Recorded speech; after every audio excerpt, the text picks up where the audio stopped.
বিয়ের পর প্রথম কয়েকটা মাস একটা হ্যাপি কাপলের সোশ্যাল মিডিয়া অ্যাক্টিভিটি আজীবন দীর্ঘমেয়াদী সম্পর্ক নষ্ট হবার জন্য যথেষ্ট।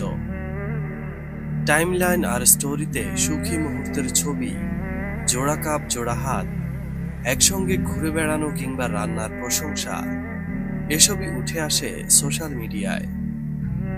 বেডরুমে একসাথে থাকা হয়, অথচ ভালোবাসা জানানোর সময় যেন পাওয়াই যায় না।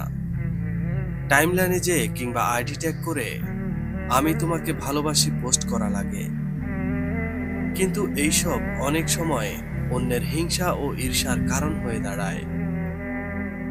যারা নিজেরা অসুখী বা এই প্রত্যাশিত জীবনটা যারা পাননি, তারা সেই সুখী দম্পতিকে দেখে দীর্ঘশ্বাস ফেলে। ধীরে ধীরে দাম্পত্য জীবনে নজর লাগতে শুরু করে, যা আল্লাহর দেয়া নিয়ামতগুলো ছিনিয়ে নিতে পারে। এরপর শুরু হয় কারণে অকারণে কলহ আর ভুল বুঝাবুঝি, যা সম্পর্কের ভিত দুর্বল করে দেয়। কিছু ক্ষেত্রে আর কোনোভাবেই রিকভার হয় না। সাংসারিক সমস্যা এমন পর্যায়ে পৌঁছায় যে তা কখনো ডিভোর্স পর্যন্ত গড়ায়। কয়েক বছরের মধ্যেই সুন্দর সম্পর্ক ভেঙে যায়।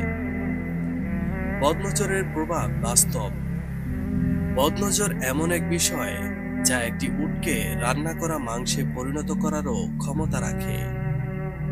নিজেদের সুখের মুহূর্তগুলো শেয়ার করার ক্ষেত্রে সংযমী হওয়া এবং আল্লাহর কাছে নিরাপত্তা চাওয়া খুবই জরুরি।